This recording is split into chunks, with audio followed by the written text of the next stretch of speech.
البتنجان أبو دقة اللي محدش يقدر يقوله لأ، اللي من غيره الأكل ما يحلاش والسفرة بتاعتنا ما تبقاش كاملة بجد.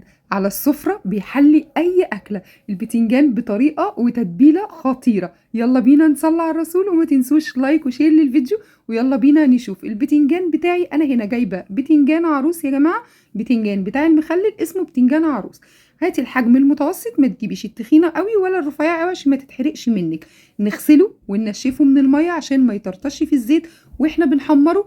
وبعد كده هنقطع القمع بتاعه ده، ونبتدي كده نشقه شقة من السكينة من نص البتنجانة، وما توصليش لحد الاخر عشان البتنجانة ما تتقسمش نصين. شقة بسيطة كده زي ما انت شايفة.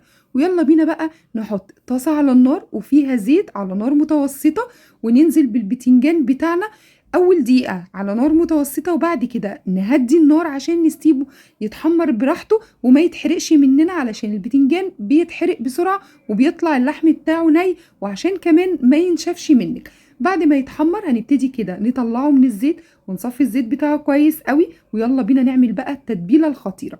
هنا هجيب الكبة بتاعتي او المطحنة بتاعتي، وهحط بقى فلفل رومي اخضر وفلفل رومي احمر، وكمان هضيف كمان فلفل حراق، يعني اللي هو الفلفل الاحمر الحامي، تقدري تستغني عنه لو ما بتحبيش. وننزل بقى بثوم مفروم، وكمان عليه ملح ومعلقة ممسوحة صغيرة من الكمون، وزيها معلقة من البابريكا، ونحط فنجان من الخل ومعلقتين كبار من الزيت. ويلا بينا نضرب بقى الضربة بتاعتنا الحلوة. وتقدري كمان تستخدمي الهون، لكن انا ما عنديش فاستخدمت المطحنة بتاعتي.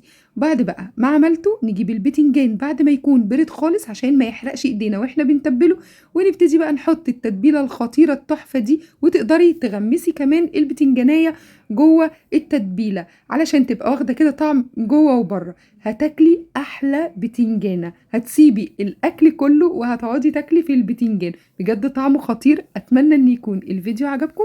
لو عجبكم ما تنسوش لايك وشير للفيديو وكومنت حلو للتشجيع، واشوفكم على خير في فيديو جديد.